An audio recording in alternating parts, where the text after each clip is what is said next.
Hello, নমস্কার। Hello,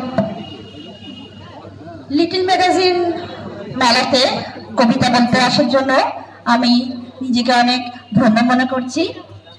বছর শেষের কবিতা আমার কবিতার নাম।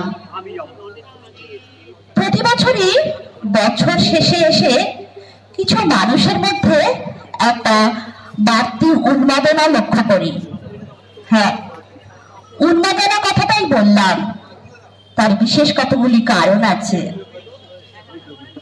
কেন জানি না এই উন্মাদনায় আমি কোনোদিন সাড়া দিয়েছি বা গা ভাসিয়েছি আমার মনে পড়ে না।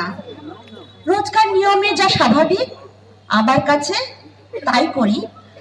যেমন ঘুম থেকে উঠে নিজের কাজ, সংসারে কাজ, খাওয়া, টিভি দেখা, সম্পূর্ণ ব্যক্তিগত সাংস্কৃতিক কিছু প্র্যাকটিস সবই করি। নতুন বছর আসছে বলে নিজের সাথে নিজেই যেটা রাখতে পারবো না এরকম কিছু প্রমিস করি না। 25শে ডিসেম্বর থেকে কলকাতার পার্ক স্ট্রিটের উন্মত্ত জনতাকে দেখি টিভিতে। 31 তারিখ রাত্রে ডিজে বাজিয়ে গান শুনিয়ে অনেকে পিকনিক করতে দেখি। মধ্যরাত্রে বাজি ফাটিয়ে কি আনন্দ করছে তারা, কেন জানি না। মাঝে মাঝে আমি ভাবি আমরা বাঙালি বলে অনেক গর্ব অনুভব করি। সেই বাংলা বিভিন্ন কারণে কলুষিত হয়ে পড়ছে। চারিদিকে জালিয়াতি, প্রতারণা, অবিচার, কত কিছু শুনতে হচ্ছে, দেখতে হচ্ছে। উৎসবে ফিরতে গিয়ে ভুলতে বসেছে সন্তানহারা মা বাবার বুকের ভিতরের ক্ষত। এত আন্দোলন, মিছিল, মোমবাতি জ্বালানো, কিছুতেই কিছু সুরাহা হচ্ছে না।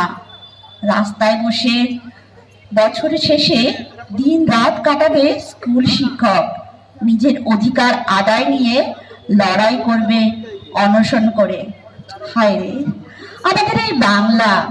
রবীন্দ্রনাথ, শরৎচন্দ্র, বিদ্যাসাগর, স্বামী বিবেকানন্দ, আরো কত মনীষীদের জন্মস্থান। আমরা ধন্য এই বাংলায় জন্মগ্রহণ করে। আমরা কি কোনোভাবে এই বাংলাকে কলুষিত মুক্ত রাখতে পারবো? সবাইকে এগিয়ে আসতে হবে সমগ্রভাবে। সব অন্যায়ের বিরুদ্ধে সোচ্চার হয়ে প্রতিবাদ করতে হবে। আমাদের সোনার বাংলায় সবাই ভালো থাকুক, এটাই ঈশ্বরের কাছে আমার চাওয়া। নমস্কার।